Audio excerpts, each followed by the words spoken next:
E vou fazer aqui uma referência, com a permissão de vocês, né, sem ser prolixo, a um episódio que aconteceu ali por volta da Segunda Guerra Mundial, né, onde o Frankel, um judeu, que tem uma história incrível, ele foi separado, né, da sua esposa e filhos, e ambos enviados para o campo de concentração. E esse cara ele foi, né, sendo minado psicologicamente desde a separação até o momento em que ele ia para o campo de concentração, né, junto com outros tantos judeus. Então, muita gente já entrava em pânico, já ficava mentalmente abalado naquele caminho, naquele trajeto, tá certo? Quando chegava lá, o pessoal era submetido às mais terríveis atrocidades, né? Então, humilhação em cima de humilhação, era pegar bloco de concreto de um lado do campo, botar no carrinho de mão e levar para o outro lado do campo. Daí, quando chegava do outro lado do campo, o pessoal lá, os alemães, os nazistas, chegavam e falavam, agora leva de volta para o lado de lá. Então, qual que era a ideia com isso? Era matar o cara no cansaço? Não, era matar o cara mentalmente, né? Então, muita gente caía. Naquele momento ali, muita gente mentalmente já ficava abalado, muita gente morria, né? Então, das mais diversas maneiras. E esse cara, o Frankel, né, ele começou a chamar a atenção dos nazistas, porque por mais que ele fosse submetido a todo tipo de coisa, ele não caía como os demais, tá certo? Então, ele, de algum modo, ele passava por tudo aquilo. E aí o pessoal ia minando todo mundo, e ele continuava ali, ele caía e levantava, ele não se deixava abater por completo, né? E aí, lá pelas tantas, isso fico falando para um documentarista, olha só que legal. O documentarista pergunta para ele, mas afinal de contas, Frankel, você está aqui hoje como um sobrevivente daquela tua experiência, né? Qual foi? O que te levou? O que te trouxe até aqui para me contar, para nos contar essa história? Ele dizia assim, ó, para o documentarista, o que me fez passar por tudo aquilo foi a fé, foi a esperança que eu tinha no reencontro. Então, o amor que eu tinha pela minha família me fez tentar ficar, pelo menos, um pouquinho lúcido. E aí, depois, ele coloca uma frase, que é uma frase que, para mim, deixa até arrepiado. Ele diz assim, quem tem um porquê suporta qualquer como. Então, é isso, Alexandre. É isso, Laurito. Quando você passa para a tua equipe que ela está trabalhando por um propósito maior, isso certamente faz com que eles consigam entendendo o propósito, dá um pouco mais assim. Vou dar para vocês agora, tirando o exemplo, né, da história do Frank, vou dar para vocês um exemplo. Eu também orientei, eu participei. No início da pandemia, em março, abril desse ano passado, né, eu estava interagindo com o pessoal que, dentre a equipe, tinha a diretora administrativa-financeira de um hospital grande lá de Porto Alegre. Né? Então, sem falar o nome do santo, né, eu vou contar um milagre, uma parte do milagre.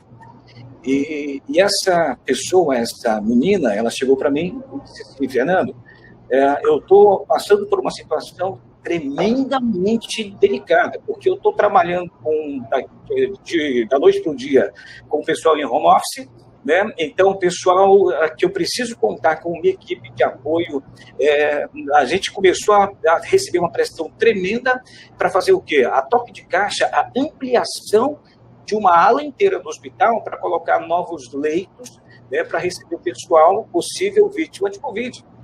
Então, a gente precisa colocar essa UTI a toque de caixa, chamado prazo chinês, a expressão que veio com a pandemia que se intensificou. Então, nós temos um mês para fazer esse troço acontecer, e eu não tenho certeza se isso vai dar certo, meu. E aí a gente começou a conversar, e aí lá pelas tantas, depois de passar a experiência de um mês, ela me retorna dizendo assim, Fernando, deu certo. Aí eu pergunto, mas qual foi a diferença, o que de fato mudou na tua percepção? O que mudou foi que o pessoal entendeu que, com a intensificação disso, com os relatos, com os vídeos, com as imagens, com as narrativas disso tudo pelo mundo inteiro, o pessoal entendeu, de fato, o que estava acontecendo. E aí o pessoal entendeu que ali ninguém estava construindo a parede, ninguém estava instalando um equipamento, ninguém estava pavimentando, né, uma calçada, o pessoal estava ali construindo um possível lugar para receber um colega, né, quem sabe um parente, ou alguma coisa assim. Então, de novo, né, o Frankel tem razão, né? Quem tem um porquê, suporta qualquer coisa. Né? Então, eu acredito muito nisso. Eu com o Alexandre, Hermínio, Maurício, eu acredito muito nisso. Eu acho que isso faz uma diferença brutal. Quando não tem a possibilidade do olho no olho, então você tem que desenvolver novos artefatos ali, passa muito por isso. Por isso é bacana, né, você entender que, tecnicamente, você tem diversas ferramentas que podem te auxiliar. Agora, nada substitui o entendimento do ser humano. É importante. Perfeito. Continuando aqui, e agora vamos mudar um pouquinho o tema e trazer para as e vou fazer aqui uma referência, com a permissão de vocês, sem ser prolixo, a um episódio que aconteceu ali por volta da Segunda Guerra Mundial, onde o Frankel, um judeu, que tem uma história incrível, ele foi separado da sua esposa e filhos, e ambos enviados para o campo de concentração. E esse cara ele foi sendo minado psicologicamente desde a separação até o momento em que ele ia para o campo de concentração, junto com outros tantos judeus. Então, muita gente já entrava em pânico, já ficava mentalmente abalado naquele caminho, naquele trajeto, tá certo? Quando chegava lá, o pessoal era submetido às mais terríveis atrocidades, né? Então, humilhação em cima de humilhação, era pegar bloco de concreto de um lado do campo, botar no carrinho de mão e levar para o outro lado do campo. Daí, quando chegava do outro lado do campo, o pessoal lá, os alemães, os nazistas, chegavam e falavam, agora leva de volta para o lado de lá. Então, qual que era a ideia com isso? Era matar o cara no cansaço? Não, era matar o cara mentalmente. Então, muita gente caía. Naquele momento ali, muita gente mentalmente já ficava abalado, muita gente morria. Então, das mais diversas maneiras. E esse cara, o Frankel, ele começou a chamar a atenção dos nazistas, porque por mais que ele fosse submetido a todo tipo de coisa, ele não caía como os demais, tá certo? Então, ele, de algum modo, ele passava por tudo aquilo. E aí o pessoal ia minando todo mundo, e ele continuava ali, ele caía e levantava, ele não se deixava abater por completo, E aí, lá pelas tantas, isso eu falando para um documentarista, olha só que legal. O documentarista pergunta para ele, mas afinal de contas, Frankel, você está aqui hoje como um sobrevivente daquela tua experiência, né? Qual foi? O que te levou? O que te trouxe até aqui para me contar, para nos contar essa história? Ele dizia assim, para o documentarista, o que me fez passar por tudo aquilo foi a fé, foi a esperança que eu tinha no reencontro. Então, o amor que eu tinha pela minha família me fez tentar ficar, pelo menos, um pouquinho lúcido.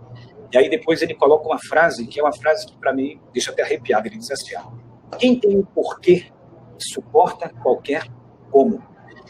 Então, é isso, Alexandre. É isso, Lauríncio. Quando você passa para a tua equipe que ela está trabalhando por um propósito maior, isso certamente faz com que eles consigam entendendo o propósito, dá um pouco mais assim. Vou dar para vocês agora, tirando o exemplo da história do Frank, vou dar para vocês um exemplo que eu também orientei, eu participei.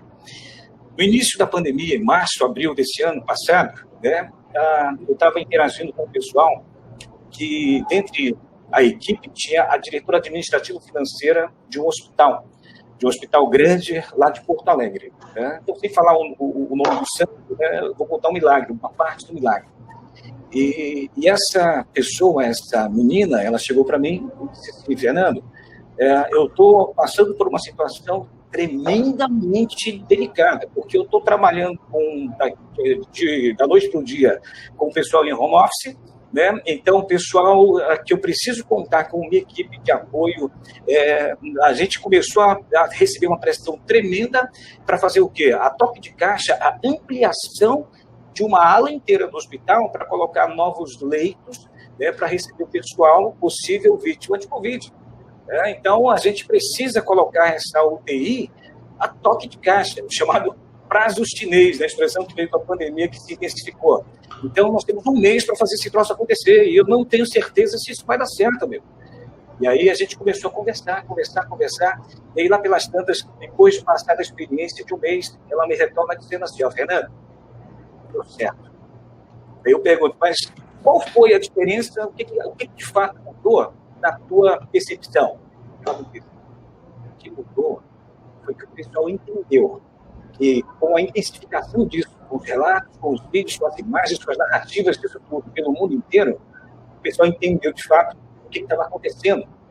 E aí o pessoal entendeu que ali ninguém estava construindo a parede, ninguém estava instalando um equipamento, ninguém estava pavimentando uma calçada, o pessoal estava ali construindo um possível lugar para receber um colega, quem sabe um parente, ou alguma coisa assim. Então, de novo, o Frankel tem razão, quem tem um porquê suporta qualquer coisa.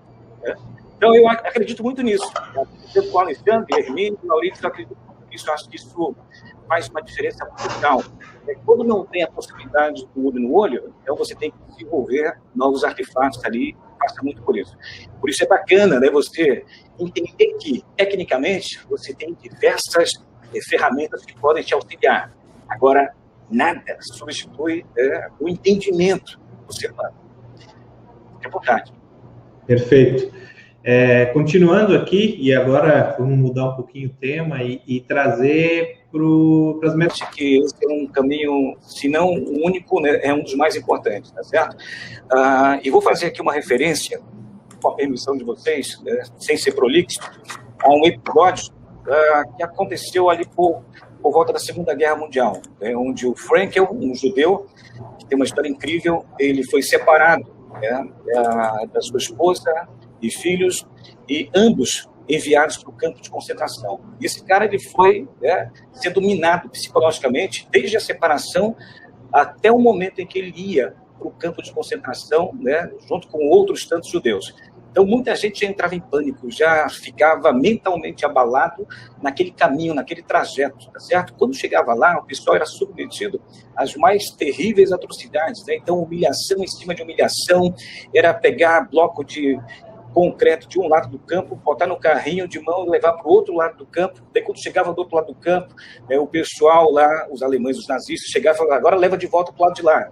Então, qual que era a ideia com isso? Era matar o cara no cansaço? Não, era matar o cara mentalmente, né? Então, muita gente caía. Naquele momento ali, muita gente mentalmente já ficava abalado, muita gente morria. Então, das mais diversas maneiras. E esse cara, o Frankel, né, ele começou a chamar a atenção dos nazistas, porque por mais que ele fosse submetido a todo tipo de coisa, ele não caía como os demais, tá certo? Então, ele, de algum modo, ele passava por tudo aquilo. E aí o pessoal ia minando todo mundo, e ele continuava ali, ele caía e levantava, ele não se deixava abater por completo, né? E aí, lá pelas tantas, isso eu falando para um documentarista, olha só que legal. O documentarista pergunta para ele, mas afinal de contas, Frankel, você está aqui hoje como um sobrevivente daquela tua experiência, né? Qual foi? O que te levou? O que te trouxe até aqui para me contar, para nos contar essa história?